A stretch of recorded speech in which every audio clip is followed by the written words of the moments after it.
Clarkson had built a $75 million Hawkstone empire, but his first day of harvest lasted just 15 minutes. Nobody saw that coming, because this was not just a party, it was a live farm emergency.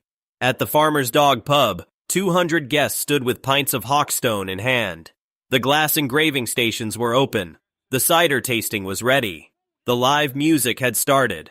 Everything looked perfect. Everything, except Kaleb Cooper. Kaleb, the newly married farm manager of Diddley Squat, was already out in the field. At 8:30 that morning, harvest began.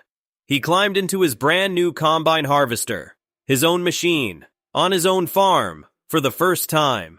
That was a big moment, not just emotionally, professionally too. For years, Kaleb had depended on borrowed or contracted equipment, but in British arable farming, control matters. When the harvest window opens, you need machinery you can rely on. Owning your own combine is not a luxury, it is survival. By 8:45, the machine had broken down. 15 minutes. That was all it lasted. And then the rain came. Not just any rain. The rain came after 4 months without proper weather. It arrived on the exact morning harvest started. That is the kind of timing only British farming can produce. In farming, weather is not background noise. Weather is the boss. Once grain gets wet, everything slows down. You wait for moisture levels to drop. You check the crop again. You lose time. And in harvest season, time is everything. Kaleb sent his apologies to the party. He was in a field in Oxfordshire, stuck with a broken combine, while 200 guests waited just a short distance away. Clarkson did not hide it. He told the crowd exactly what had happened. Then he carried on. He introduced the choir, and he drove back to the farm. And that is where this story becomes more interesting, because this was never just a funny breakdown. It was proof of how Diddley Squat actually works. Kaleb's new combine was not a toy. It was a serious business decision. For years, he had relied on machinery that did not fully belong to him. That is risky when harvest timing is tight. If the machine is not there, the crop does not wait. So buying his own combine made sense. But at Diddley Squat, even sensible decisions can turn into disasters. 15 minutes into its first use, the machine failed. That is funny. But it is also farming. The preparation was right. The investment was right. The weather and the machinery had other ideas. That is the Diddley Squat formula. Planning meets chaos. And chaos usually wins. Clarkson said the harvest looked shocking.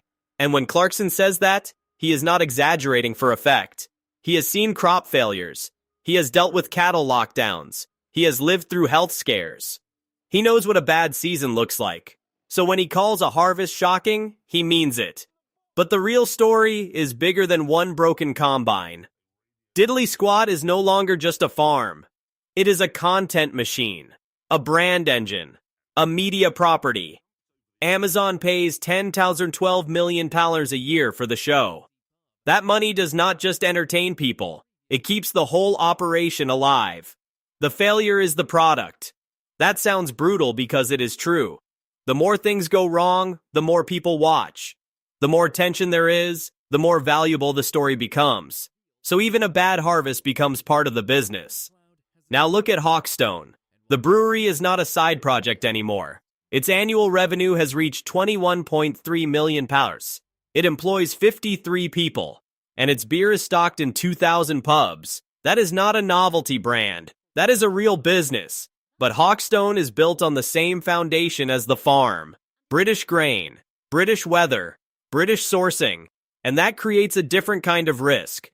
Big industrial breweries can buy grain from anywhere. They can adjust to market conditions. Hawkstone cannot do that in the same way. Its brand depends on the story of provenance. So when harvest is weak at Diddley Squat, the pressure does not stay in the field. It travels through the whole system. The Farmer's Dog pub is part of that system too. Clarkson bought and renovated it for $1 million. It now employs 146 people. It is not just a pub. It is a physical extension of the brand. People do not go there just for a drink. They go because they want to step inside the world Clarkson has built. And yet, underneath all of it, the same truth remains. A field cannot be controlled by branding. A combine cannot be repaired by attention. And rain does not care about a VIP event. That is why this morning mattered. A brand new combine broke down after 15 minutes. The rain returned after 4 dry months. and Clarkson left his own party to go back to the farm. That is not just a funny story. It is the reality of modern British farming, and it tells you exactly why Diddley Squat works so well on screen, because it still feels real. The farm shop grew from £44,000 in assets to $1.34 million. The land sits inside a farm valued at $45 million. The brewery is worth about $75 million. The TV deal pays $10 to $12 million a year. The pub employs 146 people. The beer is in 2,000 pubs. But none of that changes the fact that Harvest still depends on the weather. That is the real flywheel. Farm, brand, beer, pub, TV. And at the center of it all is still the same thing. Oats, timing, rain, machinery. Kaleb was not missing from the party. He was where he needed to be, out in the field, trying to save the harvest. Clarkson understood that too. He left the event, told the truth, and went back to work.